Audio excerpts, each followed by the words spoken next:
بسم اللہ الرحمن الرحیم۔ سیرت نگار حضرت محمد صلی اللہ علیہ وسلم کی ولادت کے دن اور سال پر متفق ہیں، البتہ تاریخ پیدائش کے بارے میں اختلاف رائے پایا جاتا ہے۔ ولادت کا دن سوموار اور سال عام الفیل یعنی 571 عیسوی ہے۔ معروف سیرت نگاروں اور مورخین کے مطابق حضور اکرم صلی اللہ علیہ وسلم کی تاریخ پیدائش 12 ربیع الاول ہے۔ مصر کے مشہور حیت دان اور ریاضی کے عالم محمود پاشا فلکی اور مورخ سلمان منصور پوری کی تحقیق کے مطابق پیغمبر انسانیت صلی اللہ علیہ وسلم کی تاریخ پیدائش 9 ربیع الاول تھی، کیونکہ سوموار کا دن 9 ربیع الاول کو تھا۔ رحمت للعالمین مکہ میں صفا کی پہاڑی کے نزدیک شعب ابی طالب کے جس گھر میں پیدا ہوئے وہ محمد بن یوسف صفی کی ملکیت تھا۔ خلیفہ ہارون الرشید کی ماں نے اس مبارک گھر کو خرید کر مسجد میں تبدیل کر دیا۔ لوگ اس کی زیارت کرتے اور نماز پڑھتے۔ آج کل یہ لائبریری کی صورت میں موجود ہے۔ حضور اکرم صلی اللہ علیہ وسلم کی والدہ ماجدہ بی بی آمنہ رضی اللہ تعالیٰ عنہ کے مطابق ان کے حمل کے ایام بڑی آسانی سے گزرے اور کوئی بوجھ محسوس نہ ہوا۔ جب ایام پورے ہو گئے تو فرشتے نے خواب میں نومولود کے لیے یہ دعا پڑھنے کے لیے کہا: اللہ واحد سے اس کے لیے ہر حاسد کے شر سے پناہ مانگتی ہوں۔ حضور اکرم صلی اللہ علیہ وسلم کے دادا عبد المطلب نے اپنے پوتے کا اسم مبارک محمد صلی اللہ علیہ وسلم رکھا، جبکہ بی بی آمنہ نے خواب کے مطابق احمد رکھا۔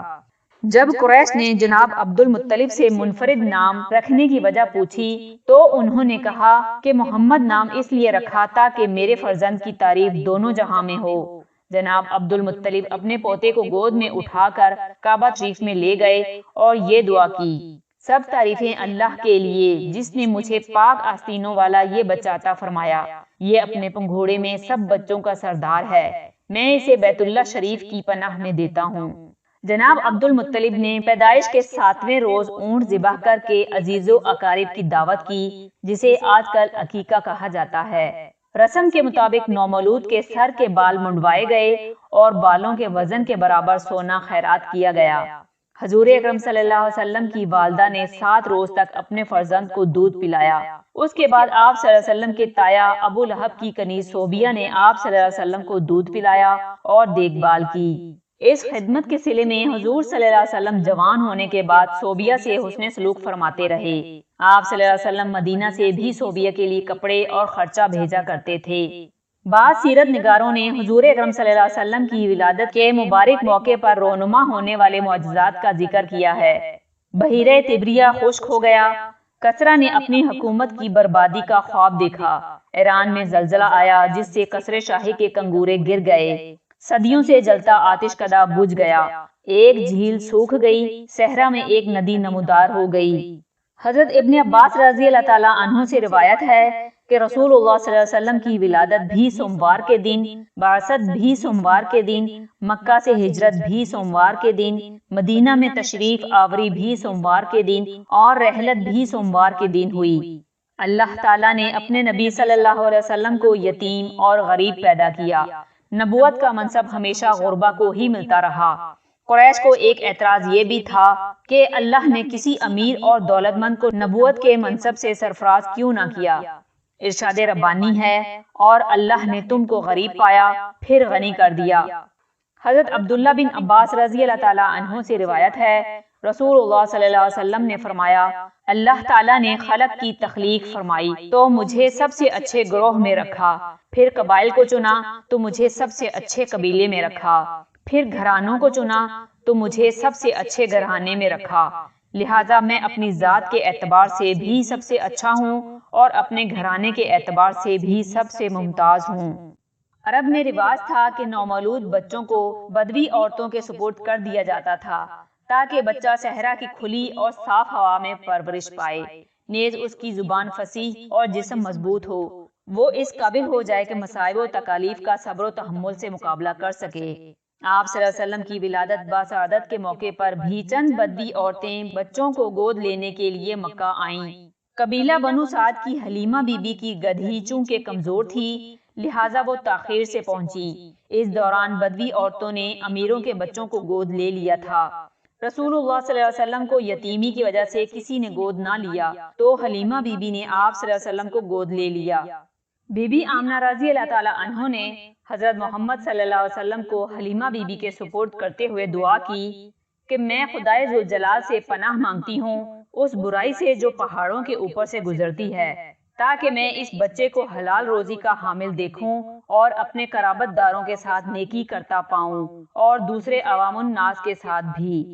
حلیمہ بی بی کہتی ہیں، جب میں نے آپ صلی اللہ علیہ وسلم کو اپنے سینے سے لگایا تو میری چھاتیاں دودھ سے بھر گئیں۔ آپ صلی اللہ علیہ وسلم نے خوب سیر ہو کر دودھ پیا۔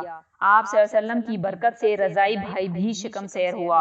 آپ صلی اللہ علیہ وسلم صرف ایک جانب سے دودھ پیتے اور دوسری جانب اپنے بھائی کے لیے چھوڑ دیتے۔ گویا آپ صلی اللہ علیہ وسلم نے بچپن میں ہی انصاف اور مساوات کا عملی مظاہرہ کیا۔ حلیمہ بی بی کہتی ہیں کہ واپسی پر ان کی گدھی بہت تیز دوڑی اور تمام بدوی عورتوں کے جانوروں کو پیچھے چھوڑ گئیں۔ وہ حیران ہو کر پوچھنے لگیں، کیا یہ وہی گدھی ہے؟ حضور اکرم صلی اللہ علیہ وسلم کی برکت سے قحط سالی کے باوجود ہماری بکریاں جنگل سے پیٹ بھر کر آتیں اور خوب دودھ دیتی تھیں۔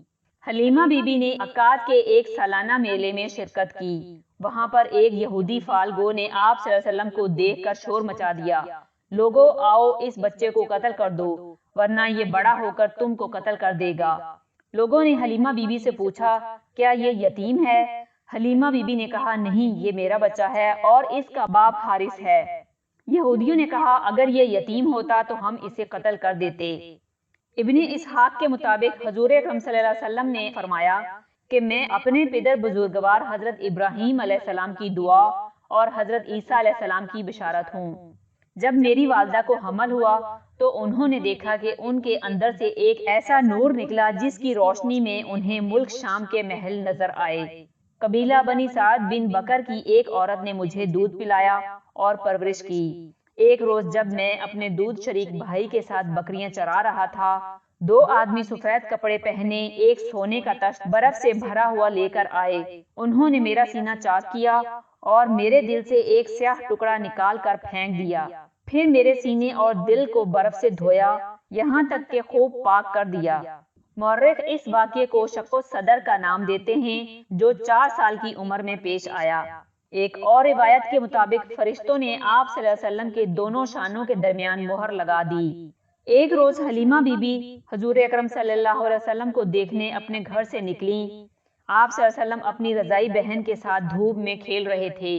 حلیمہ بی بی نے کہا، اتنی گرمی میں باہر کھیل رہے ہیں؟ رضائی بہن نے جواب دیا، اماں جان، میرے بھائی کو گرمی نہیں لگتی۔ میں نے دیکھا کہ ایک بادل آپ صلی اللہ علیہ وسلم پر سایہ کیے رہتا ہے۔ جب آپ چلتے ہیں تو بادل بھی ساتھ چلتا ہے، جب آپ ٹھہر جاتے ہیں تو بادل بھی ٹھہر جاتا ہے۔ حلیمہ بی بی کے مطابق آپ صلی اللہ علیہ وسلم کی عادات پاکیزہ اور پسندیدہ تھیں۔ آپ صلی اللہ علیہ وسلم نہ روتے تھے اور نہ ہی شرارت کرتے، فضول کاموں اور کھیلوں سے پرہیز کرتے تھے۔ جب آپ صلی اللہ علیہ وسلم کی عمر 4 یا 5 سال کی ہوئی تو حلیمہ بی بی آپ صلی اللہ علیہ وسلم کو والدہ کے پاس چھوڑنے مکہ روانہ ہوئیں۔ حضور اکرم صلی اللہ علیہ وسلم کی والدہ اپنے لختے جگر کو تندرست اور توانا دیکھ کر بہت خوش ہوئیں اور آپ صلی اللہ علیہ وسلم کو خوب لاڈ پیار کیا۔ حضور اکرم صلی اللہ علیہ وسلم نے اپنی رضائی والدہ کا ہمیشہ بہت خیال رکھا۔ حضرت خدیجہ رضی اللہ تعالیٰ عنہ سے نکاح کے بعد حلیمہ بی بی مکہ آئیں اور خشک سالی کی وجہ سے غربت کی شکایت کی۔ آپ صلی اللہ علیہ وسلم نے حضرت خدیجہ رضی اللہ تعالیٰ عنہ سے امداد کی سفارش کی تو انہوں نے 20 بکریاں اور 1 اونٹ دے کر رخصت کیا۔ ابن سعد کے مطابق حلیمہ بی بی یوم حنین کے موقع پر حضور اکرم صلی اللہ علیہ وسلم کے پاس تشریف لائیں۔ آپ صلی اللہ علیہ وسلم ان کو دیکھتے ہی اٹھ کھڑے ہوئے اور میری ماں پکارنے لگے۔ آپ صلی اللہ علیہ وسلم نے اپنی چادر زمین پر بچھا دی اور اس پر اپنی رضائی ماں کو بٹھایا، ان کی بات بڑے غور سے سنی اور حاجت پوری کی۔ فتح مکہ کے موقع پر حلیمہ بی بی کی بہن آپ صلی اللہ علیہ وسلم کی خدمت میں حاضر ہوئیں۔ آپ صلی اللہ علیہ وسلم نے اپنی رضائی ماں کے بارے میں دریافت کیا۔ جب آپ صلی اللہ علیہ وسلم کو علم ہوا کہ وہ فوت ہو چکی ہیں تو آپ صلی اللہ علیہ وسلم کی آنکھوں میں آنسو امڑ آئے۔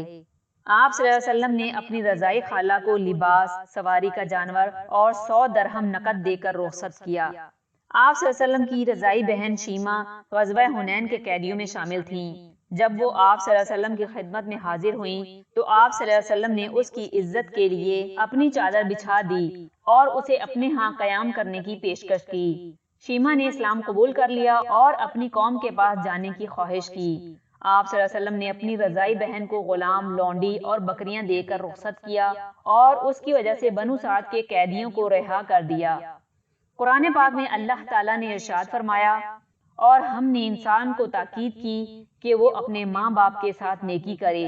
اس ماں نے اس کو تکلیف کے ساتھ پیٹ میں رکھا اور تکلیف کے ساتھ جنا۔ پیٹ میں رکھنا اور دودھ پلا کر چھڑانا 30 مہینے ہیں۔